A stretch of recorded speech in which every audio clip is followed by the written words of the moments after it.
اعوذ باللہ من الشیطان الرجیم بسم اللہ الرحمن الرحیم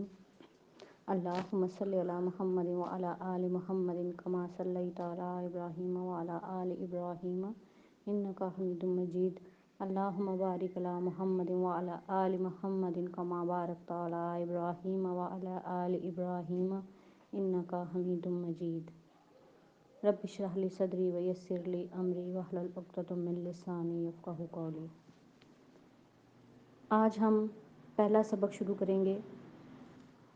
اور سب سے پہلے ہم اعوذ باللہ من الشیطان الرجیم کے بارے میں پڑھیں گے۔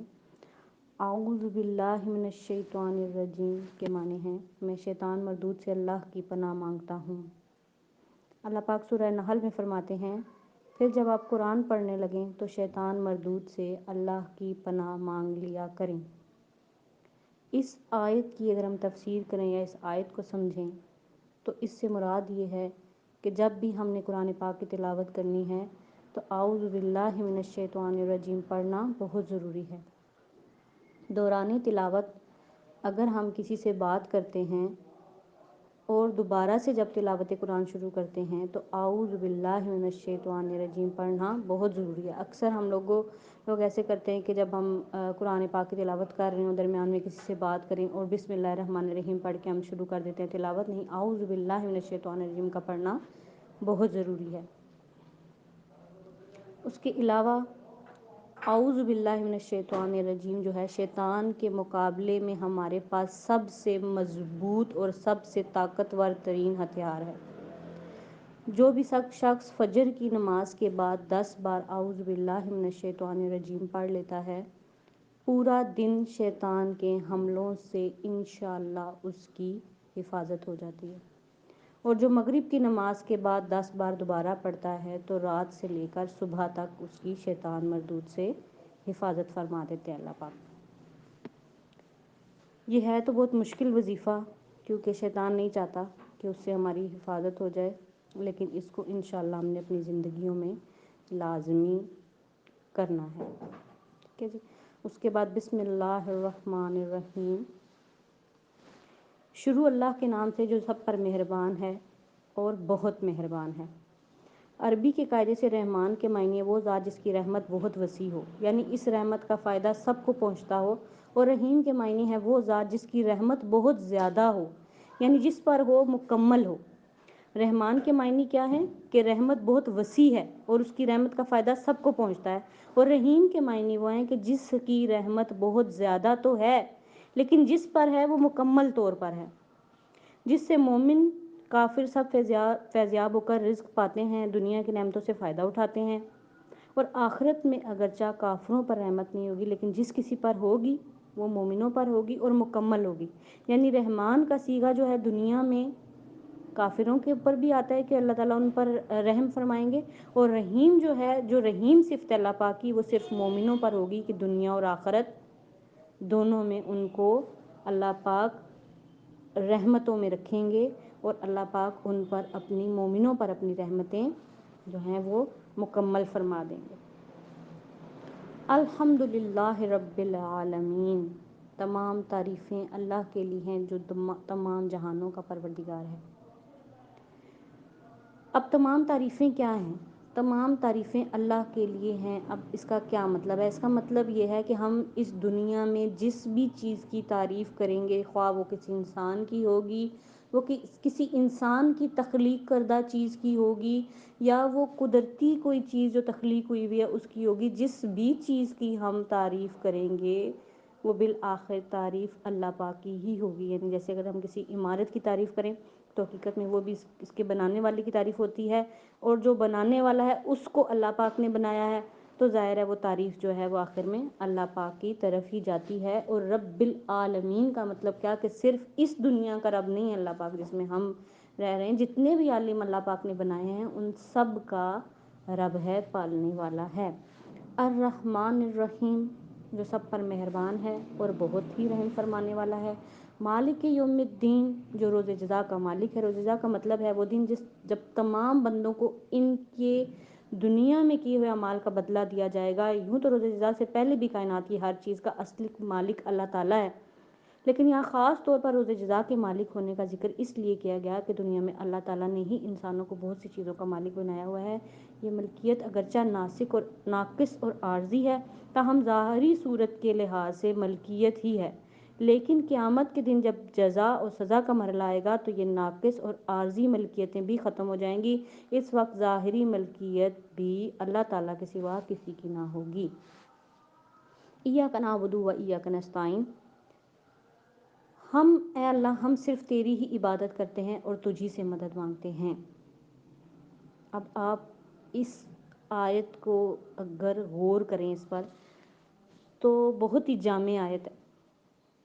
یعنی کہ یہاں سے اب اللہ تعالیٰ انسان کو دعا کرنے کا طریقہ سکھا رہے ہیں اور اس کے ساتھ یہ واضح بھی کر رہے ہیں کہ اللہ تعالیٰ کے سوا کوئی کسی قسم کی عبادت کے لائق نہیں، نیز ہر کام میں حقیقی مدد اللہ تعالیٰ ہی سے مانگنی چاہیے، کیونکہ صحیح معنی میں کارساز اس کے سوا کوئی نہیں۔ دنیا کے بہت سے کاموں میں بعض اوقات کسی انسان سے جو مدد مانگی جاتی ہے وہ اسے کارساز سمجھ کر نہیں بلکہ ایک ظاہری سبب سمجھ کر مانگی جاتی ہے۔ تو اس لیے جب بھی آپ کو کوئی بھی مشکل ہو، کوئی مصیبت ہو، کچھ بھی ہو، تو صرف اور صرف مدد کس سے مانگنی ہے؟ صرف اور صرف اللہ تعالیٰ سے۔ اہدنا الصراط المستقیم، ہمیں سیدھے راستے کی ہدایت عطا فرمائیں، سیدھے راستے کی ہدایت۔ اور وہ سیدھا راستہ کیا ہے؟ اللہ پاک اگلی آیت میں بتا رہے ہیں، صراط الذین انعمت علیہم، ان لوگوں کا راستہ جن پر تو نے انعام کیا، نہ کہ ان لوگوں کے راستے کہ جن پر غضب نازل ہوا، اور نہ ان کا راستہ کہ جو بھٹکے ہوئے ہیں۔ یعنی صراط الذین، ان لوگوں کا راستہ، انعمت علیہم، جن پر آپ نے انعام کیا، غیر المغضوب، نہ ان لوگوں کا راستہ، علیہم، جن پر آپ غضبناک ہوئے، ولا الضالین، اور نہ ان کا جن پر جو راہ سے بھٹکے ہوئے ہیں۔ اللہ پاک ہمیں سیدھے راستے پر چلنے کی توفیق عطا فرمائے۔ یہاں پر سورہ بقرہ کا اب آگے آغاز ہوتا ہے۔ بسم اللہ الرحمن الرحیم، شروع اللہ کے نام سے جو بہت رحمان اور نہایت رحیم ہے۔ الف لام میم، مختلف صورتوں کے شروع میں یہ حروف اسی طرح الگ الگ نازل ہوئے ہیں، ان کا حروف مقطوعات کہتے ہیں، اور صحیح بات یہ ہے کہ ان کا ٹھیک مطلب اللہ تعالیٰ کے سوا کسی کو معلوم نہیں۔ یہ اللہ تعالیٰ کی کتاب کا ایک راز ہے جس کی تحقیق میں پڑھنے کی ضرورت نہیں، اور عقیدے سے یا عمل کا کوئی مسئلہ ان کے سمجھنے پر موقوف نہیں۔ ان کے معنی صرف اور صرف اللہ کو پتہ ہیں، اللہ تعالیٰ کے سوا کسی کو معلوم نہیں ہے۔ ہاں، جو کچھ لوگوں نے ان کی تفاسیر کرنے کی کوشش کی ہے، لیکن وہ صرف اور صرف ان کا اپنا ایک عقلی تجزیہ ہے، اس کے علاوہ اللہ پاک نے ان کو کسی پر بھی ظاہر نہیں کیا ان کے مطلب جو ہیں۔ ٹھیک ہے جی۔ ذالک الکتاب، یہ کتاب ایسی ہے کہ اس میں کوئی شک نہیں، یہ ہدایت ہے ان ڈر رکھنے والوں کے لیے۔ یعنی اس کتاب کی ہر بات کسی شک و شبہ کے بغیر درست ہے۔ انسان کی لکھی ہوئی کسی کتاب کو 100% شک سے بالاتر نہیں سمجھا جا سکتا، کیونکہ انسان کتنا ہی بڑا عالم ہو، اس کا علم محدود ہوتا ہے، اور اکثر اس کی کتاب اس کے ذاتی گمان پر مبنی ہوتی ہے۔ لیکن چونکہ یہ کتاب اللہ تعالیٰ کی ہے جس کا علم لامحدود بھی ہے اور 100% یقینی بھی، اس لیے اس میں شک کی گنجائش نہیں۔ کسی کو شک ہو تو وہ اس کی اپنی ناسمجھی ہے، لیکن اس کتاب میں کوئی شبہ نہیں ہے۔ ہدی للمتقین، اب دیکھیں اللہ پاک اسی آیت میں ہمیں بتا رہے ہیں کہ ہدی للمتقین، ہدایت ہے کن کے لیے؟ متقین کے لیے، متقین کے واسطے ہدایت ہے۔ متقین کون ہیں؟ جو پرہیزگار ہیں، جو ڈرتے ہیں، جو ڈر رکھتے ہیں۔ اللہ پاک نے اب جیسے ہی ہم قرآن پاک شروع کر رہے ہیں، اللہ پاک نے پہلے ہی بتا دیا ہمیں کہ میں تم کتاب کو پڑھنے تو جا رہے ہو، جو یہ کتاب تم شروع کر رہے ہو پڑھنے کے لیے، اس میں ہدایت ہے، لیکن صرف ان لوگوں کے لیے جو متقی ہیں۔ اب ہم لوگ اس کو شروع کرنے لگے ہیں، الحمدللہ پڑھ رہے ہیں۔ ہمیں اپنے دل میں اللہ کا ڈر ضرور رکھنا ہے، اور اللہ پاک سے بار بار یہ دعا کرنی ہے کہ یا الہی ہمیں متقین میں سے بنا دیجئے، یا الہی آپ نے جو فرمایا کہ اس سے ہمیں ہدایت ملے گی اور وہ بھی متقین میں سے، تو یا اللہ ہمیں ہدایت اس میں سے حاصل کرنے کی توفیق عطا فرمائیے، یا اللہ ہمیں ان لوگوں میں شامل فرما دیجئے جن کے ساتھ آپ نے ہدایت کا وعدہ فرمایا ہے۔ الذین یؤمنون، اب یہاں سے دیکھ لیں کہ اللہ پاک بتا رہے ہیں کہ وہ کون لوگ ہیں جو ہدایت پائیں گے، یا وہ کون لوگ ہیں جو ہدایت سے فائدہ اٹھا رہے ہیں۔ اللہ تعالیٰ اب آگے ان کی صفات یہاں سے بیان کر رہے ہیں۔ الذین یؤمنون، وہ لوگ جو ایمان لائے، بالغیب، غائب کی چیزوں پر، وہ یقیمون الصلاۃ، اور نماز کو قائم کیا، وَمِمَّا رَزَقْنَاهُمْ يُنْفِقُونَ، اور جو کچھ ہم نے انہیں دیا اس میں سے خرچ کرتے ہیں۔ سب سے پہلے کیا بات ہوئی کہ وہ غیب یا ان دیکھی چیزوں پر ایمان لاتے ہیں، جس کی تفصیل پیچھے گزر چکی ہے، مطلب ایمانیات میں داخل ہو گئے کہ اللہ تعالیٰ کو ہم نے نہیں دیکھا، ہم ان پر ایمان لاتے ہیں۔ اس وقت حضور پاک صلی اللہ علیہ وسلم کو صحابہ کرام نے دیکھا تھا، لیکن آج کے دور میں جو ہم لوگ ہیں ہم نے نہیں دیکھا حضور پاک صلی اللہ علیہ وسلم کو، تو ہم بھی جو ایمان لا رہے ہیں حضور پاک صلی اللہ علیہ وسلم پر، وہ بھی غیب کا ہی ہے، اور جو ملائکہ پر ہم ایمان لاتے ہیں وہ بھی غیب کا ایمان ہے جو ہمیں لانا ضروری ہے۔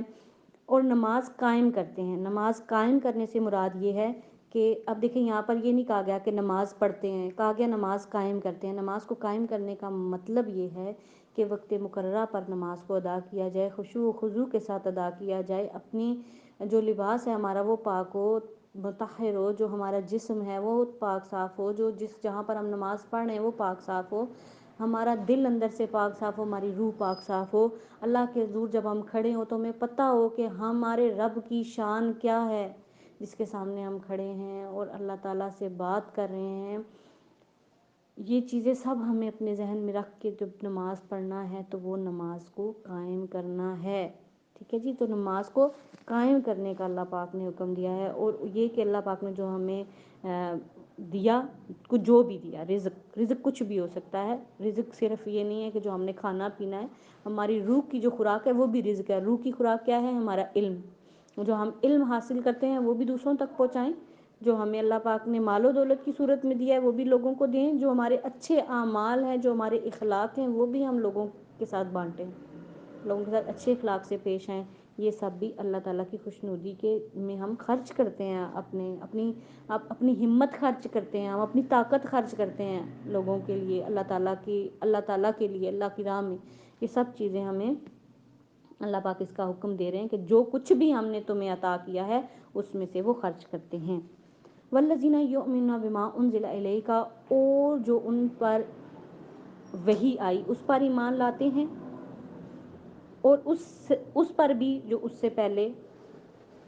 نازل کی گئی اس پر بھی ایمان لاتے ہیں، وبالآخر ہم یوقنون، اور آخرت پر وہ مکمل یقین رکھتے ہیں۔ وہ لوگ ہیں اولئک علی ھدی من ربہم، یہ ہیں وہ لوگ جو اپنے پروردگار کی طرف سے صحیح راستے پر ہیں، اور یہی وہ لوگ ہیں جو فلاح پانے والے ہیں۔ اب یہ دیکھیں سورہ بقرہ کی 4 اور یہ 5ویں آیت میں اللہ پاک نے ہمیں، سورہ بقرہ ہم نے شروع کی اور 5ویں آیت تک اللہ تعالیٰ نے ہمیں بتا دیا کہ کون لوگ ہیں جو فلاح پا سکتے ہیں۔ ابھی ہم نے آگے پڑھا نہیں، ابھی ہم آگے گئے نہیں، لیکن اللہ تعالیٰ نے ہمیں شروع میں ہی بتا دیا کہ کون لوگ ہیں جن کو ہدایت دوں گا، اور کون لوگ ہیں جو میرے اس قرآن سے ہدایت پا سکتے ہیں، اور کون لوگ ہیں جو فلاح پا جائیں گے، کیا کیا خصوصیات ہوں گی۔ جیسے آپ دیکھیں اس دنیا میں ہم لوگ تیاری کر رہے ہیں، کوئی پرچہ آئے گا، اس پرچے کو ہم نے دیکھنا ہوگا، امتحان دیں گے، امتحان دے کے آگے ہم لوگ جائیں گے۔ ہم اکثر گیس پیپر ڈھونڈتے ہیں، ہمیں گیس پیپر مل جائے جس سے ہمیں پتہ چل جائے کہ کیا کیا ہم نے کرنا ہے، کون کون سے سوال لازمی ہے جو ہم نے یاد کرنے ہیں۔ اب آپ یہ سمجھ لیں کہ یہ آپ کو گیس پیپر مل گیا، یا یہ سمجھ لیں کہ آپ کا پرچہ آؤٹ ہو گیا کہ کون کون سی صفات ہیں جو ہم اپنے اندر پیدا کریں گے تو ہم فلاح پانے والوں میں سے ہو جائیں گے۔ اللہ پاک ہمیں عمل کی توفیق عطا فرمائے۔ ان الذین کفروا سواء علیہم، بے شک وہ لوگ جنہوں نے کفر اپنا لیا ہے ان کے لیے برابر ہے، انذرتہم ام لم تنذرہم لا یؤمنون، کیا آپ ان کو ڈرائیں یا نہ ڈرائیں وہ ایمان نہیں لائیں گے۔ اب یہاں سے کافروں کے لیے ذکر ہو رہا ہے کہ جنہوں نے یہ طے کر لیا تھا کہ چاہے کتنے ہی واضح اور روشن دلائل ان کے سامنے آ جائیں وہ کبھی وسلم کی دعوت پر ایمان نہیں لائیں گے۔ حضرت عبداللہ بن عباس رضی اللہ عنہ نے اس آیت کی تفسیر میں فرمایا کہ یہ وہ لوگ ہیں جو کفر پر اڑ گئے ہیں، ترجمے میں کفر اپنا لیا ہے کہ الفاظ اسی مفہوم کو ادا کرنے کے لیے استعمال کیے گئے ہیں۔ ختم اللہ علی قلوبہم، اللہ نے ان کے دلوں پر اور ان کے کانوں پر مہر لگا دی ہے، اور ان کی آنکھوں پر پردہ پڑا ہوا ہے، اور ان کے لیے زبردست عذاب ہے۔ اس آیت میں یہ واضح فرما دیا گیا ہے کہ ضد اور ہٹ درمی بڑی خطرناک چیز ہے۔ اگر کوئی شخص ناواقفیت یا غفلت وغیرہ کی وجہ سے کسی غلطی کا ارتکاب کرے تو اس کی اصلاح کی امید ہو سکتی ہے، لیکن جو کبھی کوئی بھی شخص غلطی پر اڑ جائے اور تہیہ کر لے کہ کسی بھی حالت میں بات نہیں ماننی ہے، تو اس کی ضد کا آخری انجام یہ ہوتا ہے کہ اللہ تعالیٰ کی طرف سے اس کے دل پر مہر لگا دی جاتی ہے، جس کے بعد اس سے حق کو قبول کرنے کی صلاحیت ہی ختم ہو جاتی ہے۔ اللہ تعالیٰ اس حالت سے محفوظ رکھے۔ لہٰذا اس پر شبہ نہیں ہونا چاہیے کہ جب خود اللہ تعالیٰ نے ان کے دل پر مہر لگا دی تو معذور ہو گئے، اس لیے کہ یہ مہر لگانا خود انہی کی ضد اور تہیہ کرنے کا نتیجہ ہے کہ حق بات نہیں ماننی۔ وَمِنَ النَّاسِ مَن يَقُولُ، کچھ لوگ وہ ہیں جو کہتے ہیں کہ ہم اللہ پر اور یوم آخرت پر ایمان لے آئے ہیں، حالانکہ وہ حقیقت میں مومن نہیں ہیں۔ سورت کے شروع میں مومنوں کے اوصاف اور ان کا انجام خیر بیان فرمایا گیا، پھر ان لوگوں کا ذکر ہوا جو کلے کافر ہیں۔ اب یہاں سے ایک تیسرے گروہ کا بیان ہو رہا ہے جسے منافق کہا جاتا ہے۔ یہ لوگ ظاہر میں تو اپنے آپ کو مسلمان کہتے تھے مگر دل سے مسلمان نہیں ہوئے تھے۔ یخادعون اللہ والذین آمنوا، وہ اللہ کو اور ان لوگوں کو جو واقعی ایمان لا چکے ہیں دھوکہ دیتے ہیں، اور حقیقت تو یہ ہے کہ وہ اپنے سوا کسی اور کو دھوکہ نہیں دے رہے ہیں، لیکن انہیں اس بات کا احساس نہیں ہے۔ یعنی بظاہر تو وہ اللہ اور مسلمانوں کو دھوکہ دینا چاہتے ہیں، لیکن حقیقت یہ ہے کہ وہ خود اپنے آپ کو دھوکہ دے رہے ہیں، کیونکہ اس دھوکے کا انجام خود ان کے حق میں برا ہوگا۔ وہ سمجھ رہے ہیں کہ اپنے آپ کو مسلمان ظاہر کر کے وہ کفر کے دنیاوی انجام سے بچ گئے، حالانکہ آخرت میں ان کو جو عذاب ہوگا وہ دنیا کے عذاب سے زیادہ سنگین ہے۔ فی قلوبہم مرض، ان کے دلوں میں روگ ہے، بیماری ہے، چنانچہ اللہ نے ان کے روگ میں اور اضافہ کر دیا اور ان کے لیے دردناک سزا تیار ہے، کیونکہ وہ جھوٹ بولا کرتے تھے۔ اب میں آپ کو یہ بتاؤں کہ پورے قرآن میں اکثر جب عذاب کا ذکر آئے گا تو عذاب علیم جو ہے وہ بہت کم جگہ پر آئے گا، یعنی کہ دردناک عذاب، دردناک یا المناک عذاب کم آئے گا۔ بڑا عذاب تیار کر دیا گیا، بڑا عذاب ہے، زیادہ عذاب ہے، یہ کہا جائے گا، لیکن جو دردناک عذاب ہے وہ کہیں کہیں اس کا ذکر ہے۔ لیکن دردناک عذاب کیوں تیار کیا گیا، اس کی سزا، کیونکہ وہ جھوٹ بولا کرتے تھے۔ اگر آج کے دور میں ہم اپنا محاسبہ کریں تو ایک دن میں ہم کتنے سو جھوٹ بولتے ہیں، اور بلا وجہ بلا ضرورت جھوٹ بولتے ہیں، کیونکہ ہم نے اپنی زندگیوں میں جھوٹ کو بسا لیا ہے، اس کی عادت کو اپنا لیا ہے، عادت ڈل گئی ہمیں جھوٹ کی، نہیں بھی ضرورت پھر بھی جھوٹ بول رہے ہیں۔ تو اللہ پاک نے ان کے لیے یہ جو دردناک عذاب لکھا، کیونکہ وہ جھوٹ بولا کرتے تھے۔ ہمیں بھی اپنے اندر سے جھوٹ کی عادت کو ختم کرنا ہے تاکہ اللہ تعالی ہمیں کسی بھی قسم کے عذاب سے بچا لیں۔ وَإِذَا قِيلَ لَهُمْ لَا تُفْسِدُوا فِي الْأَرْضِ، اور جب ان سے کہا جاتا ہے کہ تم زمین میں فساد نہ مچاؤ یا پھیلاؤ، تو وہ کہتے ہیں کہ ہم تو اصلاح کرنے والے ہیں۔ الا انہم ھم المفسدون، یاد رکھو یہی لوگ فساد پھیلانے والے ہیں، لیکن انہیں اس بات کا احساس نہیں ہے۔ وَإِذَا قِيلَ لَهُمْ، اور جب ان سے کہا جاتا تھا کہ تم بھی اسی طرح ایمان لے آؤ جیسے دوسرے لوگ ایمان لائے ہیں، تو وہ کہتے ہیں کہ کیا ہم بھی اسی طرح ایمان لائیں جیسے بے وقوف لوگ ایمان لائے ہیں۔ خوب اچھی طرح سن لو کہ یہی لوگ بے وقوف ہیں، لیکن وہ یہ بات نہیں جانتے۔ وَإِذَا لَقُوا الَّذِينَ آمَنُوا، اور جب یہ ان لوگوں سے ملتے ہیں جو ایمان لا چکے ہیں تو کہتے ہیں کہ ہم ایمان لے آئے، اور جب یہ اپنے شیطانوں سے ملتے ہیں تنہائی میں تو کہتے ہیں کہ ہم تمہارے ساتھ ہیں اور ہم تو مذاق کر رہے تھے۔ اب اپنے شیطانوں سے مراد یہاں پر کیا ہے؟ اللہ پاکی کہ وہ سردار جو ان منافقین کی سازشوں میں ان کے سربراہ اور رہنما کی حیثیت رکھتے تھے نا، جب یہ اکیلے میں ان سے ملتے تھے تو کہتے تھے کہ ہم تو ان کے ساتھ خالی مذاق کر رہے ہیں مسلمانوں کے ساتھ، اصل میں تو ہم تمہارے ساتھ ہیں۔ اللہ یستہزئ بہم، اللہ ان سے مذاق کا معاملہ کرتا ہے اور انہیں ایسی ڈھیل دیتا ہے کہ وہ اپنی سرکشی میں بھٹکتے رہیں۔ یعنی اللہ تعالیٰ ان کی رسی دراز کر رکھی ہے اللہ تعالیٰ نے کہ ان کے دوغلے پن کی فوری سزا دنیا میں نہیں مل رہی ہے، جس سے وہ سمجھ رہے ہیں کہ ہماری تدبیر کارگر ہوگی، چنانچہ وہ اپنی اس گمراہی میں اور پختہ ہوتے جا رہے ہیں۔ آخرت میں انہیں ایک دم پکڑ لیا جائے گا، چونکہ اللہ تعالیٰ کا یہ عمل ان کے مذاق کا نتیجہ تھا۔ اسے یہاں اللہ ان سے مذاق کرتا ہے کہ عنوان سے تعبیر فرمایا گیا ہے۔ اولئک الذین اشتروا، یہ وہ لوگ ہیں جنہوں نے ہدایت کے بدلے گمراہی خرید لی ہے، لہذا نہ ان کی تجارت میں نفع ہوا اور نہ انہیں صحیح راستہ نصیب ہوا۔ مثلہم کمثل الذی، ان کی مثال اس شخص کی سی ہے جس نے ایک آگ روشن کی، پھر جب اس آگ نے اس کے ماحول کو روشن کر دیا تو اللہ نے ان کا نور سلب کر لیا اور انہیں اندھیروں میں چھوڑ دیا کہ انہیں کچھ سجھائی نہیں دیتا۔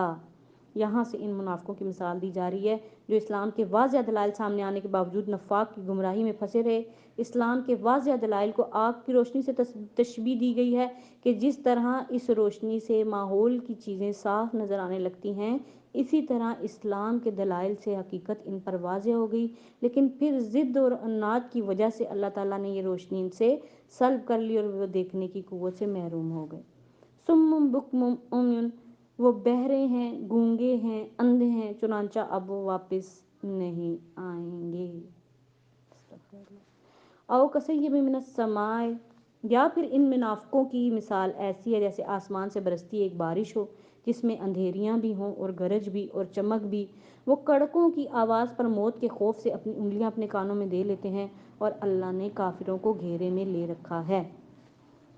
منافقوں کی پہلی مثال تو ان منافقین سے متعلق تھی جو اسلام کے واضح دلائل سامنے آنے کے باوجود خوب سوچ سمجھ کر کفر اور نفاق کا راستہ اختیار کیے ہوئے تھے۔ اب منافقین کے اس گروہ کی مثال دی جا رہی جو اسلام لانے کے بارے میں تذبذب کا شکار تھا کہ لائیں یا نہ لائیں، کیا کریں۔ جب اسلام کی حقانیت کے دلائل سامنے آئے تو ان کے دل میں اسلام کی طرف جھکاؤ پیدا ہوتا اور وہ اسلام کی طرف بڑھنے لگتے، لیکن جب اسلامی احکام کی ذمہ داریاں اور حلال و حرام کی باتیں سامنے آتی تو اپنی خود غرضی کی وجہ سے رک جاتے۔ یہاں اسلام کو ایک برستی ہوئی بارش سے تشبیہ دی گئی ہے، اور اس میں کفر و شرک کی خرابیوں کا جو بیان ہے اسے اندھیریوں سے، اور اس میں کفر و شرک پر عذاب کی جو دھمکیاں دی گئی ہیں انہیں گرج سے تشبیہ دی گئی ہے۔ نیز قرآن کریم میں حق کے جو دلائل اور حق کے تھامنے والوں کے لیے جنت کے جو وعدے کیے گئے ہیں انہیں بجلی کی روشنی سے تشبیہ دی گئی ہے۔ جب یہ روشنی ان منافقین کے سامنے چمکتی ہے تو وہ چل پڑتے ہیں، مگر کچھ دیر میں ان کی خواہشات کی ظلمت ان پر چھا جاتی ہے تو کھڑے رہ جاتے ہیں۔ یعنی جب قرآن کریم کفر اور فسق پر عذاب کی وعیدیں سناتا ہے تو یہ اپنے کان بند کر کے یہ سمجھتے ہیں کہ ہم عذاب سے محفوظ ہو گئے، حالانکہ اللہ تعالیٰ نے تمام کافروں کو گھیرے میں لے رکھا ہے اور وہ اس سے بچ نہیں سکتے۔ اب اس آیت کو اگر ہم اس آیت اور اس کی تفسیر کو آج کے دور میں دیکھیں تو آج کے دور میں بھی ہم نے یہی طریقہ اپنایا ہوا ہے جو وہاں اس دور کے ان منافقین نے اپنایا ہوا تھا کہ دین میں جو بات ہمیں اپنے فائدے کی لگتی ہے اسے تو ہم بڑی خوشی سے اپنا لیتے ہیں، لیکن جہاں پر ہماری اپنی خواہشات آڑے آ جاتی ہیں، جہاں پر ہمیں تھوڑی سختی لگتی ہے، ہمیں لگتا ہے کہ نہیں یہ کام تو ہم نہیں کر سکتے، وہاں پر ہم جناب نرمیاں ڈھونڈنے شروع کر دیتے ہیں اور کہتے ہیں نہیں یہ عمل یہ اس طرح سے نہیں ہے، حکم یہ اس طریقے سے نہیں ہے۔ تو یہ چیز جو ہے نا ہمیں اس پر بھی نظر کرنی ہے۔ یکاد البرق یخطف، ایسا لگتا ہے کہ بجلی ان کی آنکھوں کو اچک لے جائے گی جب بھی ان کے لیے روشنی کر دیتی ہے، اس روشنی میں چل پڑتے ہیں، اور جب وہ ان پر اندھیرا کر دیتی ہے تو وہ کھڑے رہ جاتے ہیں، اور اگر اللہ چاہتا تو ان کے سننے اور دیکھنے کی طاقتیں چھین لیتا، بے شک اللہ ہر چیز پر قدرت رکھتا ہے۔ یہ وہی روشنی جس کا ذکر ہم نے پیچھے تفسیر میں پڑھا کہ بجلی کی روشنی جو ہے وہ جنت کے وعدے اللہ پاک نے جو کیے، جب ان کو وہ روشنی نظر آتی ہے تو وہ چل پڑتے ہیں، لیکن جیسے ہی وہ اپنی خواہشات ان کو وہ نظر آتی ہیں کہ یہ تو جو حلال اور حرام کر دی گئی چیزیں ان کے اوپر ہم عمل نہیں کر پائیں گے، تو یہ وہیں کھڑے ہو جاتے ہیں، دوبارہ اسی جگہ رک جاتے ہیں، آگے نہیں چل پاتے۔ تو اللہ پاک کہہ رہے ہیں کہ پھر ایسے لوگوں کے لیے بہت جلدی میں یہ کروں گا کہ ان کی جو دیکھنے اور سننے اور سمجھنے کی طاقتیں وہ میں چھین لوں گا، اور اللہ پاک بے شک ہر چیز پر قدرت رکھتے ہیں۔ یا ایھا الناس اعبدوا ربکم الذی، اے لوگو اپنے اس پروردگار کی عبادت کرو جس نے تمہیں اور ان لوگوں کو پیدا کیا جو تم سے پہلے گزرے ہیں تاکہ تم متقی بن جاؤ۔ الذین جعل لکم الارض فراشا، وہ پروردگار جس نے تمہارے لیے زمین کو بچھونا بنایا اور آسمان کو چھت، اور آسمان سے پانی برسایا، پھر اس کے ذریعے تمہارے رزق کے طور پر پھل نکالے، لہٰذا اللہ کے ساتھ شریک نہ ٹھہراؤ جبکہ تم یہ سب باتیں جانتے ہو۔ ان دو آیتوں میں جو آیت نمبر 21 اور 22 میں اسلام کے بنیادی عقیدے توحید کی دعوت دی گئی ہے اور مختصر انداز میں اس کی دلیل بھی بیان کر دی گئی ہے۔ اہل عرب یہ مانتے تھے کہ ساری کائنات کو پیدا کرنا، زمین و آسمان کی تخلیق اور آسمان سے بارش برسانا اور اس سے پیداوار اگانا، یہ سب کام اللہ تعالیٰ کے ہیں۔ اس کے باوجود یہ عقیدہ رکھتے تھے کہ اللہ تعالیٰ نے بہت سے کام بتوں کے سپرد کر رکھے ہیں اور وہ بت اپنے کاموں میں براہ راست فیصلہ کرنے کی صلاحیت رکھتے ہیں، لہٰذا وہ ان بتوں کی عبادت اس لیے کرتے تھے کہ وہ ان کی مدد کریں۔ اللہ تعالیٰ نے فرمایا ہے کہ جب ہر چیز پیدا کرنے والے ہم ہیں اور ہمیں کائنات چلانے کے لیے کسی کی مدد کی ضرورت نہیں، تو عبادت کسی اور کی کرنا کتنے بڑے ظلم کی بات ہے۔ وَإِن كُنتُمْ فِي رَيْبٍ مِّمَّا، اور اگر تم اس قرآن کے بارے میں ذرا بھی شک ہو جو ہم نے اپنے بندے صلی اللہ علیہ وسلم پر اتارا ہے، تو اس جیسی کوئی ایک صورت ہی بنا لاؤ، اور اگر سچے ہو تو اللہ کے سوا اپنے تمام مددگاروں کو بلا لو۔ فَإِن لَمْ تَفْعَلُوا، پھر بھی اگر تم یہ کام نہ کر سکو اور یقیناً کبھی نہ کر سکو گے، تو ڈرو اس آگ سے جس کا ایندھن انسان اور پتھر ہوں گے، وہ کافروں کے لیے تیار کی گئی ہے۔ وَبَشِّرِ الَّذِينَ آمَنُوا وَعَمِلُوا الصَّالِحَاتِ، اور جو لوگ ایمان لائے ہیں اور انہوں نے نیک عمل کیے ہیں، ان کے لیے خوشخبری دے دو کہ ان کے لیے ایسے باغات تیار ہیں جن کے نیچے نہریں بہتی ہوں گی۔ جب کبھی ان کو ان باغات میں سے کوئی پھل رزق کے طور پر دیا جائے گا تو وہ کہیں گے یہ تو وہی ہے جو ہمیں پہلے بھی دیا گیا تھا، اور انہیں وہ رزق ایسا ہی دیا جائے گا جو دیکھنے میں ملتا جلتا ہوگا، اور ان کے لیے وہاں پاکیزہ بیویاں ہوں گی اور وہ ان میں ہمیشہ ہمیشہ رہیں گے۔ سبحان اللہ۔ ان اللہ لا یستحی، بے شک اللہ اس بات پر نہیں شرماتا کہ وہ کسی کو واضح کرنے کے لیے کوئی بھی مثال دے، چاہے وہ مچھر جیسی معمولی چیز کی ہو یا کسی ایسی چیز کی جو مچھر سے بھی زیادہ معمولی ہو۔ اب جو لوگ مومن ہیں وہ خوب جانتے ہیں کہ یہ مثال ایک حق بات ہے جو ان کے پروردگار کی طرف سے آئی ہے۔ البتہ جو لوگ کافر ہیں وہ یہی کہتے ہیں کہ بھلا اس حقیر مثال سے اللہ کا کیا مطلب ہے۔ اس طرح اللہ اس مثال سے بہت سے لوگوں کو گمراہی میں مبتلا کرتا ہے اور بہت سوں کو ہدایت دیتا ہے، مگر وہ گمراہ انہی کو کرتا ہے جو نافرمان ہیں۔ بعض کافروں نے قرآن کریم پر یہ اعتراض کیا تھا کہ اس میں کچھ مثالیں مکھی، مچھر، مکڑی وغیرہ کی دی گئی ہیں، اگر یہ واقعی خدا کا کلام ہوتا تو اس میں ایسی حقیر چیزوں کا ذکر نہ ہوتا۔ ظاہر ہے کہ یہ اعتراض بہت بے تکا اعتراض تھا، کیونکہ مثال ہمیشہ مضمون کی مناسبت سے دی جاتی ہے۔ اگر کسی حقیر اور ذلیل چیز کی مثال دینی ہو تو ایسی کسی چیز سے دی جائے گی جو حقیر اور ذلیل ہوگی۔ یہ کسی کلام کا عیب تو کیا ہوتا ہے، اس کی فصاحت و بلاغت کی دلیل ہے، مگر یہ بات انہی کی سمجھ میں آتی ہے جو طالب حق ہوں اور حق پر ایمان لا چکے ہوں، لیکن جنہوں نے کفر کی قسم کھا رکھی ہے انہیں تو ہر بات پر ہر حالت میں اعتراض کرنا ہے، اس لیے ایسی بے تکی باتیں کہتے رہتے تھے۔ قرآن کریم کی یہی آیتیں جو طالب حق کو ہدایت بخشتی ہیں، ایسے لوگوں کے لیے مزید گمراہی کا سبب بن جاتی ہیں جنہوں نے ضد اور ہٹ درمی پر کمر باندھ کر یہ طے کر لیا ہے کہ حق بات ماننی ہی نہیں ہے، کیونکہ وہ ہر نئی آیت کا انکار کرتے ہیں اور ہر آیت کا انکار ایک مستقل گمراہی۔ الذین ینقضون عہد اللہ، اور جو اللہ سے کیے ہوئے عہد کو پختہ کرنے کے بعد بھی توڑ دیتے ہیں، اور جن رشتوں کو اللہ نے جوڑنے کا حکم دیا ہے نکال ڈالتے ہیں اور زمین میں فساد مچاتے ہیں، ایسے ہی لوگ بڑا نقصان اٹھانے والے ہیں۔ یہ جو عہد کی بات ہوئی ہے، یہ عہد سے مراد اکثر مفسرین نے وہ یہ عہد الست لیا ہے جس کا ذکر سورہ اعراف میں ہے، یعنی اللہ تعالیٰ نے انسان کو پیدا کرنے سے پہلے، بہت پہلے آنے والی تمام روحوں کو جمع کر کے ان سے پوچھا تھا کہ کیا میں تمہارا پروردگار نہیں ہوں؟ سب نے اللہ تعالیٰ کے پروردگار ہونے کا اقرار کر کے یہ عہد کیا تھا کہ وہ اللہ تعالیٰ کی اطاعت کریں گے۔ پھر اس آیت میں عہد کو پختہ کرنے سے مراد ظاہر یہ ہے کہ ہر دور میں اللہ تعالیٰ کے رسول آتے رہے جو اس عہد کو یاد دلا کر اللہ تعالیٰ کے خالق اور مالک ہونے پر دلائل قائم کرتے رہے۔ اس عہد کی ایک اور تشریح بھی ممکن ہے، اور وہ یہ کہ اس سے مراد وہ عملی اور خاموش عہد ہے جو ہر انسان پیدا ہوتے ہی اپنے خالق اور مالک سے کرتا ہے۔ یہ ایسا ہی ہے جیسے ہر شخص جو کسی ملک میں پیدا ہوتا ہے وہ اس ملک کا شہری ہونے کے ناطے یہ خاموش عہد کرتا ہے کہ وہ اس ملک کے قوانین کا پابند ہوگا، خواہ زبان سے اس نے کچھ نہ کہا ہو، لیکن اس کا کسی ملک میں پیدا ہونا ہی اس عہد کے قائم مقام ہے، یعنی اس ملک کے جتنے بھی قوانین ہیں وہ ان کا پابند ہوگا جس بھی ملک میں وہ پیدا ہوا ہے۔ اسی طرح کائنات میں جو شخص بھی پیدا ہوتا ہے وہ خود بخود اس عہد کا پابند ہو جاتا ہے کہ وہ اپنے پیدا کرنے والے کی ہدایت کے مطابق زندگی گزارے گا۔ اس عہد کے لیے زبان سے کچھ کہنے کی ضرورت نہیں ہے۔ غالباً اسی وجہ سے اگلی آیت میں اللہ تعالیٰ نے فرمایا ہے، تم اللہ تعالیٰ کے ساتھ کفر کا طرز عمل آخر کیسے اختیار کر لیتے ہو حالانکہ تم بے جان تھے، سن تمہیں زندگی بخشی۔ یعنی اگر ذرا غور کرو تو تنہا یہ بات کسی نے تمہیں پیدا کیا ہے، تمہاری طرف سے یہ عہد و پیمان ہے کہ تمہارے لیے ان کی نعمتوں کا اعتراف اور اس کے بتائے ہوئے طریقے پر چلنا لازمی ہوگا، ورنہ یہ کون سی عقل اور کون سا انصاف ہے کہ پیدا تو اللہ تعالیٰ کرے اور فرما برداری کے اس کے بجائے کسی اور کی جائے۔ پھر اس خاموش عہد کو مزید پختہ کرنے سے مراد یہ کہ اللہ تعالیٰ اپنے پیغمبروں کے ذریعے متواتر تمہیں اس عہد کی یاد دہانی کراتا رہا ہے، اور ان پیغمبروں نے وہ مضبوط دلائل تمہارے سامنے پیش کیے ہیں جن سے یہ عہد مزید پختہ ہو گیا ہے۔ کیف تکفرون باللہ، اور تم اللہ کے ساتھ کفر کا عمل آخر کیسے اختیار کر لیتے ہو حالانکہ تم بے جان تھے، اسی نے تمہیں زندگی بخشی، پھر وہی تمہیں موت دے گا، پھر وہی تم کو دوبارہ زندہ کرے گا اور پھر تم اسی کے پاس لوٹ کر جاؤ گے۔ یہ وہی آیت جس کا ذکر پچھلی آیت کی تفسیر میں هو الذی خلق لکم ما فی الارض، وہی ہے جس نے زمین میں جو کچھ ہے تمہارے لیے پیدا کیا۔ پھر وہ آسمانوں کی طرف متوجہ ہوا، چنانچہ ان کو 7 آسمانوں کی شکل میں ٹھیک ٹھیک بنا دیا اور وہ ہر چیز کا پورا علم رکھنے والا ہے۔ وَإِذْ قَالَ رَبُّكَ لِلْمَلَائِكَةِ إِنِّي جَاعِلٌ،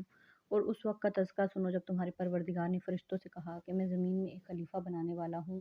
وہ کہنے لگے کیا آپ زمین میں ایسی مخلوق پیدا کریں گے جو اس میں فساد مچائے اور خون خرابہ کرے، حالانکہ ہم آپ کی تسبیح اور حمد و تقدیس میں لگے ہوئے ہیں۔ اللہ نے کہا میں وہ باتیں جانتا ہوں جو تم نہیں جانتے۔ پیچھے آیت نمبر 22 میں اللہ تعالیٰ نے اپنی عبادت کے واجب ہونے کی نہایت مختصر اور سادہ مگر مضبوط دلیل یہ دی تھی کہ جس نے تمہیں پیدا کیا صرف وہی عبادت کا مستحق ہے۔ اس کے بعد آیت نمبر 28 میں کافروں کے کفر پر تعجب کا اظہار بھی اسی بات پر کیا تھا کہ میں نے تمہیں پیدا کیا تو تم کیا میری ہی حکموں سے انکار کرو گے۔ اب انسان کی پیدائش کا پورا واقعہ بیان کر کے اس دلیل کو مزید پختہ کیا جا رہا ہے۔ آیت میں خلیفہ سے مراد انسان ہے، اور اس کے خلیفہ ہونے کا مطلب یہ ہے کہ وہ زمین میں اللہ تعالیٰ کے احکام پر خود بھی عمل کرے اور اپنی طاقت کے مطابق دوسروں سے بھی عمل کروانے کی کوشش کرے۔ اور یہ جو فرشتوں نے اللہ تعالیٰ سے سوال کیا کہ کیا آپ زمین میں ایسی مخلوق پیدا کریں گے جو زمین پر فساد پھیلائے گی، تو فرشتوں کے اس سوال کا منشا خدا نخواستہ کوئی ایسا اعتراض کرنا نہیں تھا، بلکہ یہ حیرت کر رہے تھے وہ کہ ایک ایسی مخلوق کو پیدا کرنے میں کیا حکمت ہے جو نیکی کے ساتھ بدی کی صلاحیت بھی رکھتی ہوگی، جس کے نتیجے میں زمین پر فساد پھیلنے کا امکان ہوگا۔ مفسرین نے یہ بھی بیان کیا کہ انسان سے پہلے زمین پر جنات پیدا کیے گئے تھے اور انہوں نے آپس میں لڑ لڑ کر ایک دوسرے کو ختم کر ڈالا تھا۔ فرشتوں نے سوچا کہ شاید انسان کا انجام بھی ایسا ہی ہو۔ وَعَلَّمَ آدَمَ الْأَسْمَاءَ، اور آدم کو اللہ نے سارے نام سکھا دیے، پھر ان کو فرشتوں کے سامنے پیش کیا اور ان سے کہا اگر تم سچے ہو تو مجھے ان چیزوں کے نام بتلاؤ۔ ناموں سے مراد کائنات میں پائی جانے والی چیزوں کے نام، ان کی خاصیتیں، انسان کو پیش آنے والی مختلف کیفیات کا علم ہے، جیسے کہ بھوک، پیاس، صحت اور بیماری وغیرہ۔ اگرچہ آدم علیہ السلام کو ان چیزوں کی تعلیم دیتے وقت فرشتے بھی موجود تھے، لیکن چونکہ ان کی فطرت میں ان چیزوں کی پوری سمجھ نہیں تھی، اس لیے جب ان کا امتحان لیا گیا تو وہ جواب نہیں دے سکے، اور اس طرح اللہ تعالیٰ نے عملی طور پر انہیں باور کرا دیا کہ جو کام اس نئی مخلوق سے لینا مقصود ہے وہ فرشتے انجام نہیں دے سکتے۔ قالوا سبحانک لا علم لنا، وہ بول اٹھے آپ ہی کی ذات پاک ہے، جو کچھ علم آپ نے ہمیں دیا ہے اس کے سوا ہم کچھ نہیں جانتے، حقیقت میں علم و حکمت کے مالک تو صرف آپ ہیں۔ اب یہ دیکھیں کہ آدم علیہ السلام کو جب یہ نام سکھائے گئے تو فرشتے بھی اس وقت موجود تھے، لیکن چونکہ ان میں ان باتوں کو سمجھنے یا یاد رکھنے کی صلاحیت نہیں تھی، اس لیے وہ امتحان کے وقت جواب نہ دے سکے۔ فرشتے تو اللہ تعالیٰ کی نوری مخلوق ہے نا، اللہ پاک نے فرشتوں کے ذمے جو کام لگا دیے یا فرشتوں کو جو سکھا دیا اللہ پاک نے اپنی مرضی سے، وہ بس صرف وہی کر سکتے ہیں، اس کے علاوہ وہ اور کچھ نہ سمجھ سکتے ہیں نہ وہ کام کر سکتے ہیں، تو اس لیے وہ پھر اس وقت جواب نہیں دے سکے۔ اس صورت میں ان کے جواب کا حاصل یہ ہوگا کہ ہمیں وہی علم حاصل ہو سکتا ہے جو آپ ہمیں دینا چاہتے ہیں اور اس کی صلاحیت ہمارے اندر پیدا کر دیں۔ قال یا آدم انبئہم باسمائہم، اللہ نے کہا آدم تم ان کو ان چیزوں کے نام بتا دو۔ چنانچہ جب اس نے ان کے نام ان کو بتا دیے تو اللہ نے فرشتوں سے کہا کیا میں نے تم سے نہیں کہا تھا کہ میں آسمانوں اور زمین کے بھید جانتا ہوں، اور جو کچھ تم ظاہر کرتے ہو جو کچھ چھپاتے ہو مجھے اس سب کا علم ہے۔ وَإِذْ قُلْنَا لِلْمَلَائِكَةِ اسْجُدُوا، اور اس وقت کا تذکرہ سنو جب ہم نے فرشتوں سے کہا کہ آدم کو سجدہ کرو، چنانچہ سب نے سجدہ کیا سوائے ابلیس کے کہ اس نے انکار کیا اور متکبرانہ رویہ اختیار کیا اور کافروں میں شامل ہو گیا۔ فرشتوں کے سامنے آدم علیہ السلام کی عظمت کا علمی مظاہرہ اور ان کا امتحان لینے کے لیے انہیں آدم علیہ السلام کو سجدہ کرنے کا حکم دیا گیا۔ یہ سجدہ عبادت کا نہیں تعظیم کا سجدہ تھا، جو بعض پچھلی شریعتوں میں جائز تھا،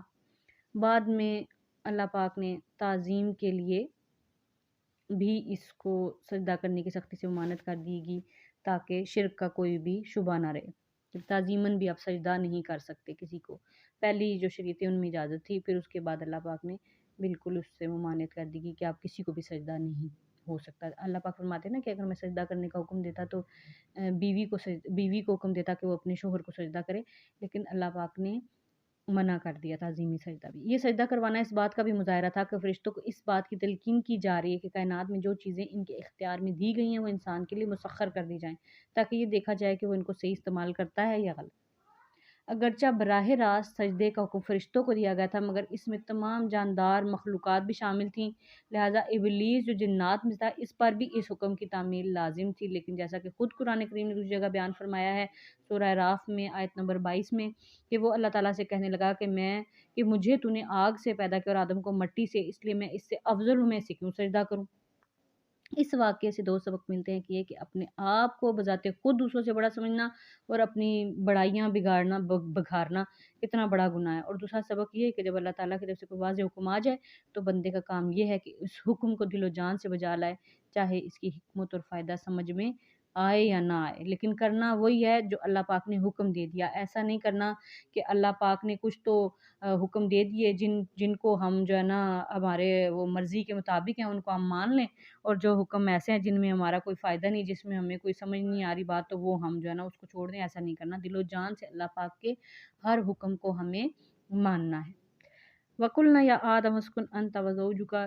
اور ہم نے کہا آدم تم اور تمہاری بیوی جنت میں رہو اور اس میں سے جہاں سے چاہو جی بھر کے کھاؤ، مگر اس درخت کے پاس بھی مت جانا ورنہ تم ظالموں میں شمار ہو جاؤ گے۔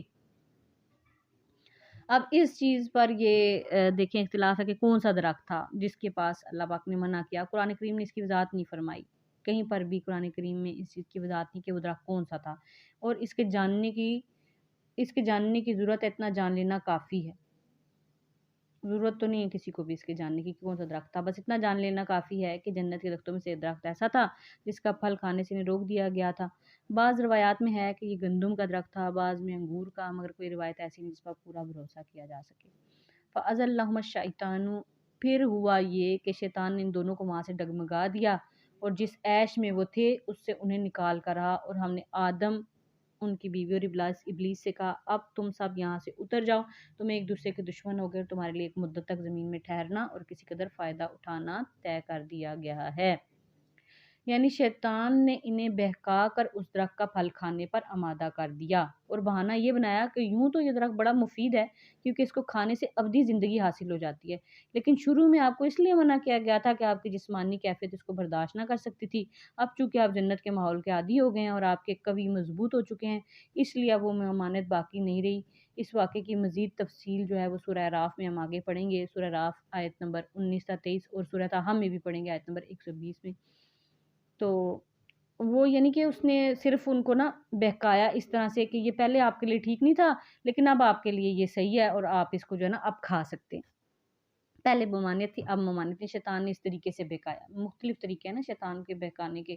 جیسے ہمیں بھی وہ مختلف طریقوں سے بہکاتا ہے کہ وہ ہمیں بڑے وہ ہیلے بہانوں سے کہ یہ اگر ہم سری گناہ کی طرف اگر اس کو ایک دم سے راغب کریں گے انسان کو، تو ظاہر ہے جو عقل رکھتا ہے، جو سمجھ رکھتا ہے، جس کو اچھے اور برے کی تمیز جو رکھتا ہے، جو سمجھتا ہے، وہ تو ایک دم سے ہر بری چیز کے لیے انکار کرے گا، لیکن چونکہ اس کو بڑا مزین کر کے خوبصورت کر کے اس کے سامنے پیش کرتا ہے کہ یہ میرے جو ہے نا بہکاوے میں آ جائے، تو اس طریقے سے اس نے نا ان کو بہکایا۔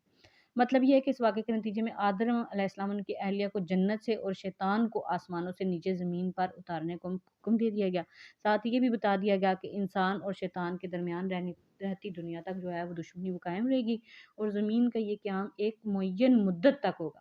اللہ پاک نے اس آیت کے ذریعے ہمیں یہ بتایا کہ جیسے یہ کہا نا اور تمہارے لیے ایک مدت تک زمین میں ٹھہرنا اور کسی قدر فائدہ اٹھانا طے کر دیا گیا ہے کہ یہ ایک معینہ مدت ہوگی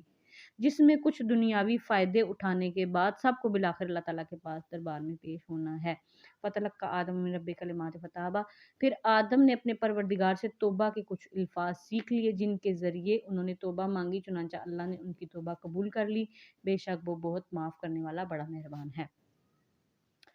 جب آدم علیہ السلام کو اپنی غلطی کا احساس ہوا تو وہ پریشان ہو گئے، لیکن سمجھ میں نہیں آ رہا تھا کہ اب اللہ تعالیٰ سے کن الفاظ میں معافی مانگیں، اس لیے زبان سے کچھ نکل نہیں رہا تھا۔ اللہ تعالیٰ جو ہے وہ تو ہمارے دلوں کے حال سے خوب واقف ہیں، بہت رحیم ہیں، بہت کریم ہیں، اور اپنے انسان پر جو اللہ پاک نے اشرف المخلوقات اپنا بنایا اس پر تو بہت ہی رحم فرمانے والے ہیں۔ تو پھر اللہ پاک نے حضرت آدم علیہ السلام کو خود سکھائے توبہ کے الفاظ، جو ہمیں آگے جا کے سورہ اعراف میں ملیں گے، آیت نمبر 23 ہے۔ قال ربنا ظلمنا انفسنا وان لم تغفر لنا وترحمنا لنکونن من الخاسرین، اے ہمارے پروردگار ہم اپنی جانوں پر ظلم کر گزرے ہیں اور اگر آپ ہمیں معاف نہ فرمایا آپ نے اور ہم پر رحم نہ کیا تو ہم برباد ہو جائیں گے۔ بڑے ہی پیارے الفاظ ہیں، بڑے ہی خوبصورت الفاظ ہیں، اللہ پاک نے یہ خود اتارے ہیں۔ اس طرح اللہ تعالیٰ نے زمین پر بھیجنے سے پہلے انسان کو یہ تعلیم دے دی کہ جب کبھی نفسانی خواہشات یا شیطان کے بہکاوے میں آ کر اس سے کوئی گناہ سرزد ہو جائے تو اس سے فوراً اللہ تعالیٰ سے توبہ کرنی چاہیے، اور اگر توبہ کے لیے کوئی خاص الفاظ لازمی نہیں ہیں، بلکہ ہر وہ جملہ جس میں اپنے کیے پر ندامت اور آئندہ گناہ نہ کرنے کا ارادہ شامل ہو، اس کے ذریعے توبہ ممکن ہے۔ لیکن چونکہ یہ الفاظ خود اللہ تعالیٰ کے سکھائے ہوئے ہیں، اس لیے ان الفاظ میں توبہ کرنے سے قبولیت کی زیادہ امید ہے۔ یہاں یہ بات بھی سمجھنے کی ہے کہ جیسا کہ آیت نمبر 30 سے واضح ہوتا ہے، اللہ تعالیٰ نے شروع ہی سے آدم علیہ السلام کو زمین پر اپنا نائب بنا کر بھیجنے کے لیے پیدا فرمایا تھا، لیکن زمین پر بھیجنے سے پہلے انہیں جنت میں رکھنے اور اس کے بعد کے واقعات کا تکوینی مقصد بظاہر یہ تھا کہ ایک طرف حضرت آدم علیہ السلام جنت کی نعمتوں کا خود تجربہ کر کے دیکھ لیں کہ ان کی اصل منزل کیا ہے، اور زمین پر پہنچنے کے بعد اس منزل کے حصول میں کس قسم کی رکاوٹیں پیش آ سکتی ہیں اور ان سے نجات پانے کا کیا طریقہ ہوگا، یعنی کہ جنت کو ہم کس طرح حاصل کریں گے۔ اب جنت کی خوبصورتی بھی دکھا دی اللہ پاک نے، جنت کے مزے بھی دے دیے، اور پھر دنیا میں بھیجنے سے پہلے ظاہر اسی لیے دکھایا نا کہ اب وہاں جا کے تم نے اس کے حصول کی کوششیں کرنی ہیں، اور وہ کس طرح سے کرنی ہے وہ بھی سب طریقے بتا دیے۔ چونکہ فرشتوں کے مقابلے میں انسان کا امتیاز ہی یہ تھا کہ اس میں اچھائی اور برائی دونوں کی صلاحیتیں رکھی گئی تھی، اس لیے ضروری تھا کہ زمین پر بھیجنے سے پہلے ایسے تجربے سے گزارا جائے۔ پیغمبر چونکہ معصوم ہوتے ہیں، ان سے کوئی بڑا گناہ سرزد نہیں ہو سکتا، اس لیے حضرت آدم علیہ السلام کی غلطی در حقیقت اجتہادی غلطی تھی، یعنی سوچ کی یہ غلطی کہ اللہ تعالیٰ کے حکم کو شیطان کے بہکانے سے ایک خاص وقت تک محدود سمجھ لیا، ورنہ اللہ تعالیٰ کی کھلی نافرمانی کا ہرگز ان سے تصور نہیں کیا جا سکتا۔ تاہم چونکہ یہ قصور بھی ایک پیغمبر کے شایان شان نہ تھا، اس لیے اسے بعض آیات میں گناہ یا حکم دل سے تعبیر کیا گیا ہے اور اسے توبہ کی تلقین فرمائی گئی ہے۔ ساتھ ہی زیر نظر آیت میں یہ واضح بھی کر دیا گیا ہے کہ اللہ تعالیٰ نے ان کی توبہ قبول فرما دی، اور اس طرح اس عیسائی عقیدے کی تجدید فرما دی گئی جس کا کہنا یہ ہے کہ آدم علیہ السلام کا یہ گناہ ہمیشہ کے لیے انسان کے سرش میں داخل ہو گیا تھا، جس کے نتیجے میں ہر بچہ ماں کے پیٹ سے گناہ گار پیدا ہوتا ہے، اور اس مشکل کے حل کے لیے اللہ تعالیٰ کو اپنا بیٹا دنیا میں بھیج کر اسے قربان کرنا پڑا تاکہ وہ ساری دنیا کے لیے کفارہ بن سکے۔ استغفر اللہ۔ قرآن کریم نے دو ٹوک الفاظ میں اعلان فرما دیا کہ اللہ تعالیٰ نے ان کی توبہ قبول فرما لی تھی، اس لیے نہ وہ گناہ باقی رہا تھا، نہ اس کے اولاد آدم کی طرف منتقل ہونے کا سوال ہے، کیونکہ اللہ تعالیٰ کے قانون عدل میں ایک شخص کے گناہ کا بوجھ دوسرے کے سر پر نہیں ڈالا جاتا۔ اللہ تعالیٰ نے آخرت کے لیے بھی یہ کہہ دیا گیا، جب روز جزا کا دن ہوگا اس دن کے لیے بھی یہ کہہ دیا گیا، نہ تو کسی کا گناہ کسی پر ڈالا جائے گا، اور نہ ہی کسی کی گناہ کی سزا کسی دوسرے کو دی جائے گی، اور نہ ہی کوئی کسی کا سفارشی ہوگا۔ تو پھر یہ کیوں اتنا ظلم کرتے ہیں؟ اللہ پاک ہم سب پر اپنا رحم فرمائے اور ہمیں معاف فرمائے۔ قُلْنَا اهْبِطُوا مِنْهَا جَمِيعًا، ہم نے کہا اب تم سب یہاں سے اتر جاؤ، پھر اگر میری طرف سے کوئی ہدایت تمہیں پہنچے تو جو لوگ میری ہدایت کی پیروی کریں گے ان کو نہ کوئی خوف ہوگا اور نہ وہ کسی غم میں مبتلا ہوں گے۔ والذین کفروا وکذبوا بآیاتنا، اور جو لوگ کفر کا ارتکاب کریں گے اور ہماری آیتوں کو جھٹلائیں گے وہ دوزخ والے ہیں جہاں وہ ہمیشہ رہیں گے۔ استغفر اللہ۔ یا بنی اسرائیل اذکروا نعمتی التي، اے بنی اسرائیل میری وہ نعمت یاد کرو جو میں نے تم کو عطا کی تھی، اور تم مجھ سے کیا ہوا عہد پورا کرو تاکہ میں بھی تم سے کیا ہوا عہد پورا کروں، اور تم کسی اور سے نہیں بلکہ صرف مجھی سے ڈرو۔ اب یہاں سے لے کے آیت نمبر 143 تک مسلسل بنی اسرائیل کا ہی تذکرہ ہوگا۔ 143 نمبر آیت تک ساری آیتوں میں تقریباً بنی اسرائیل کا ہی تذکرہ ہوگا، انہی کے بارے میں ساری ہوں گے واقعات بھی، آیات بھی، جو بھی، تب ان کے متعلق چلیں گی۔ اب ہم سمجھتے ہیں کہ اسرائیل کون ہے، اسرائیل کیا ہے؟ اسرائیل حضرت یعقوب علیہ السلام کا دوسرا نام ہے، ان کی اولاد کو بنی اسرائیل کہا جاتا ہے، حضرت یعقوب کا دوسرا نام ہے اور ان کی اولاد کو بنی اسرائیل کہا جاتا ہے۔ تمام تر یہودی اور اکثر عیسائی اسی نسل سے تعلق رکھتے تھے۔ مدینہ منورہ میں یہودیوں کی اچھی خاصی تعداد آباد تھی، اور رسول اکرم صلی اللہ علیہ وسلم نے مدینہ منورہ پہنچنے کے بعد نہ صرف ان کو اسلام کی دعوت دی تھی بلکہ ان سے امن کا معاہدہ بھی فرمایا تھا، لہٰذا اس مدنی صورت میں زیر نظر آیت سے لے کر آیت نمبر 143 تک مسلسل بنی اسرائیل کا تذکرہ ہے، جس میں انہیں اسلام کی دعوت بھی دی گئی، ان کو نصیحت کرنے کے ساتھ ان کی بدعنوانیوں پر ان کو متنبہ بھی کیا گیا۔ شروع میں ان کو یاد دلایا گیا کہ اللہ تعالیٰ نے ان پر کیسے کیسے انعامات فرمائے۔ ان کا تقاضا یہ تھا کہ وہ اللہ تعالیٰ کے شکر گزار ہو کر اس عہد کو پورا کرتے جو اللہ تعالیٰ نے ان سے لیا تھا کہ وہ تورات پر ٹھیک ٹھیک عمل کریں گے اور اللہ کے بھیجے ہوئے ہر نبی پر ایمان لائیں گے، لیکن انہوں نے تورات پر عمل کرنے کے بجائے اس میں منمانی تعویلیں شروع کر دیں اور اس کے کام کو بدل ڈالا۔ چونکہ اس طرز عمل کی وجہ یہ تھی کہ حق کو قبول کرنے کی صورت میں انہیں اپنے ہم مذہب لوگوں کا ڈر تھا کہ وہ کہیں ان سے بدظن نہ ہو جائیں۔ ظاہر ہے وہ ان کے بڑے تھے، ان کے سرداران بھی تھے کافی سارے، تو وہ ڈرتے تھے کہ اگر ہم نے اپنے مذہب کو چھوڑ دیا، دوسرے مذہب کو اپنا لیا تو وہ لوگ ہم سے بدظن ہو جائیں گے اور ہمیں وہ کسی قسم کی پھر سہولیات میسر نہیں ہوں گی جو ان کی طرف سے ان کو ملا کرتی تھیں، تو اس لیے پھر وہ ڈرتے تھے۔ دین حق کو قبول کرنے پہ۔ تو اس لیے اس آیت میں اور اس کے بعد والی آیت کے آخر میں فرمایا گیا ہے کہ مخلوق سے ڈرنے کے بجائے انہیں اللہ سے ڈرنا چاہیے، اور اللہ کے سوا کسی کا خوف دل میں نہیں رکھنا چاہیے۔ وَآمِنُوا بِمَا أَنزَلْتُ مُصَدِّقًا، اور جو کلام میں نے نازل کیا ہے اس پر ایمان لاؤ، جبکہ وہ اس کتاب یعنی تورات کی تصدیق بھی کر رہا ہے جو تمہارے پاس ہے، اور تم ہی سب سے پہلے اس کے منکر نہ بن جاؤ، اور میری آیتوں کو معمولی سی قیمت لے کر نہ بیچو، اور کسی اور کے بجائے صرف میرا خوف دل میں رکھو۔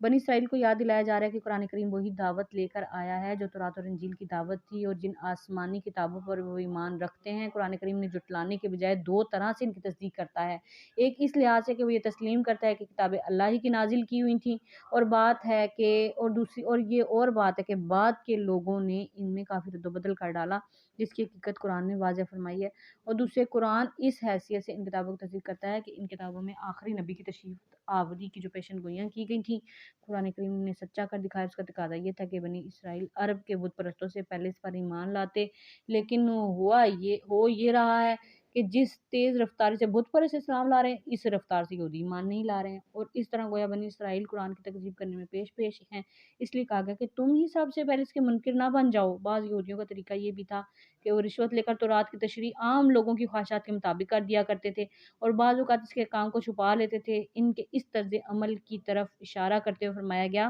میری آیتوں کو معمولی سی قیمت لے کر نہ بیچو، اور حق کو باطل کے ساتھ گڑبڑ نہ کرو، اور حق کو نہ چھپاؤ۔ اب جیسے کہ آج کل کے دور میں ہم اگر اس آیت کو لیں تو ایسا ہی ہو رہا ہے۔ بعض علماء ہمارے ایسے ہیں، اللہ پاک ہم سب پر اپنا رحم فرمائیں اور ہم سب کو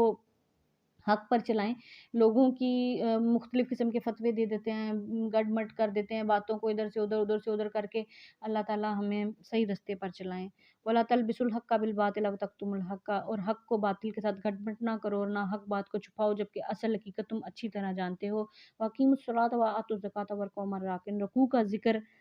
اور نماز قائم کرو، اور زکوٰۃ ادا کرو، اور رکوع کرنے والوں کے ساتھ رکوع کرو۔ رکوع کا ذکر خاص طور پر اس لیے کیا گیا کہ یہودیوں کی نماز میں رکوع نہیں ہوتا تھا، اور مسلمانوں کی نماز میں رکوع ہے، تو اس لیے خاص طور پر رکوع کا آیت میں ذکر کیا گیا، قرآن میں ذکر کیا۔ اَتَأْمُرُونَ النَّاسَ بِالْبِرِّ، کیا تم دوسرے لوگوں کو تو نیکی کا حکم دیتے ہو اور خود اپنے آپ کو بھول جاتے ہو، حالانکہ تم کتاب کی تلاوت بھی کرتے ہو، کیا تمہیں اتنی بھی سمجھ نہیں؟ وَاسْتَعِینُوا بِالصَّبْرِ وَالصَّلَاةِ، اور صبر اور نماز سے مدد حاصل کرو۔ نماز بھاری ضرور معلوم ہوتی ہے مگر ان لوگوں کو نہیں خشوع ہو جو خشوع، دھیان اور عاجزی سے پڑھتے ہیں۔ اللہ پاک نے کتنا پیارا وظیفہ بتا دیا، اللہ پاک نے کتنا پیارا طریقہ بتا دیا کہ جب بھی تم پر کوئی مشکل آئے، کوئی مصیبت آئے، کوئی تکلیف آئے، جو بھی آئے، صبر اور نماز سے مدد حاصل کرو۔ جو شخص صبر کرے گا اللہ اس کی مدد کرے گا، جو نماز پڑھے گا اللہ اس کی مدد کرے گا۔ جب کسی پریشانی میں آپ ہیں، 2 رکعت نماز نفل حاجت کے پڑھیں،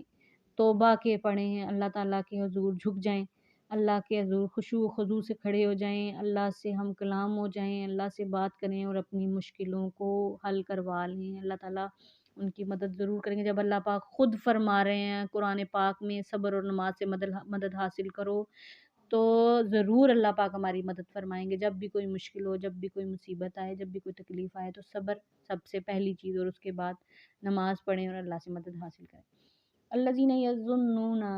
جو اس بات کا خیال رکھتے ہیں کہ وہ اپنے پروردگار سے ملنے والے ہیں اور ان کو اسی کی طرف لوٹ کر جانا ہے۔ یا بنی اسرائیل اذکروا نعمتی التی، اے بنی اسرائیل میری وہ نعمت یاد کرو جو میں نے تم کو عطا کی تھی، اور یہ بات یاد کرو کہ میں نے تم کو سارے جہانوں پر فضیلت دی تھی۔ واتقوا یوما لا تجزی، اور اس دن سے ڈرو جس دن کوئی شخص بھی کسی کے کام نہیں آئے گا، نہ کسی سے کوئی سفارش قبول کی جائے گی، نہ کسی سے کسی قسم کا فدیہ لیا جائے گا، اور نہ ان کو کوئی مدد پہنچے گی۔ وَإِذْ نَجَّيْنَاكُمْ، اور وہ وقت یاد کرو جب ہم نے تم کو فرعون کے لوگوں سے نجات دی جو تمہیں بڑا عذاب دیتے تھے، تمہارے بیٹوں کو ذبح کر ڈالتے تھے اور تمہاری عورتوں کو زندہ رکھتے تھے، اور اس ساری صورتحال میں تمہارے پروردگار کی طرف سے تمہارا بڑا امتحان تھا۔ فرعون جو تھا وہ مصر کا بادشاہ تھا جہاں بنی اسرائیل بڑی تعداد میں آباد تھے اور فرعون کی غلامی میں دن گزار رہے تھے۔ فرعون کے سامنے کسی نجومی نے پیشن گوئی رکھ دی تھی نا کہ اس سال بنی اسرائیل میں ایک بچہ پیدا ہوگا جو اس کی بادشاہی کا خاتمہ کرے گا۔ یہ سن کر اس نے حکم دے دیا کہ اسرائیلیوں میں جو کوئی بچہ پیدا ہو اسے قتل کر دیا جائے، البتہ لڑکیوں کو زندہ رکھا جائے تاکہ ان سے خدمت لی جا سکے۔ اس طرح بہت سے نوزائیدہ بچے قتل کیے گئے۔ بہت سی عورتیں ایسی تھیں جنہوں نے بیچاری نے اپنے حمل گرا دیے کہ اپنے بچوں کو ظاہر ہے اپنے سامنے قتل ہوتا دیکھ نہیں سکتی تھیں، کس طرح کوئی بھی ماں اپنے بچوں کو قتل ہوتا دیکھ سکتی ہے۔ تو کچھ عورتیں ایسی تھیں جنہوں نے اپنے حمل گرا دیے تھے، کچھ عورتیں ایسی تھیں جنہوں نے اپنے بچوں کو جو ہے نا وہ بس اللہ پاک ہم سب پر اپنا رحم فرمائے۔ اس وقت دور میں بڑا اس طرح سے چلا، اگرچہ حضرت موسیٰ علیہ السلام اسی سال پیدا ہوئے مگر اللہ تعالیٰ نے ان کو محفوظ رکھا۔ اس کا جو آگے تفصیل سے واقعہ ہے وہ سورہ طٰہٰ اور سورہ قصص میں بھی خود قرآن کریم نے بھی ذکر فرمایا ہوا۔ اس فرقنا بکم البحر فانجیناکم فاغرقنا، اور یاد کرو جب ہم نے تمہاری خاطر سمندر کو پھاڑ ڈالا، چنانچہ تم سب کو بچا لیا تھا اور فرعون کے لوگوں کو سمندر میں غرق کر ڈالا تھا اور تم یہ سارا نظام دیکھ رہے تھے۔ اس کا واقعہ بھی مذکورہ والا 2 صورتوں میں تفصیل کے ساتھ آیا، یعنی سورہ طٰہٰ میں، اور آگے تفصیل سے اس کا واقعہ بھی ہمیں سننے کو ملے گا انشاءاللہ العزیز۔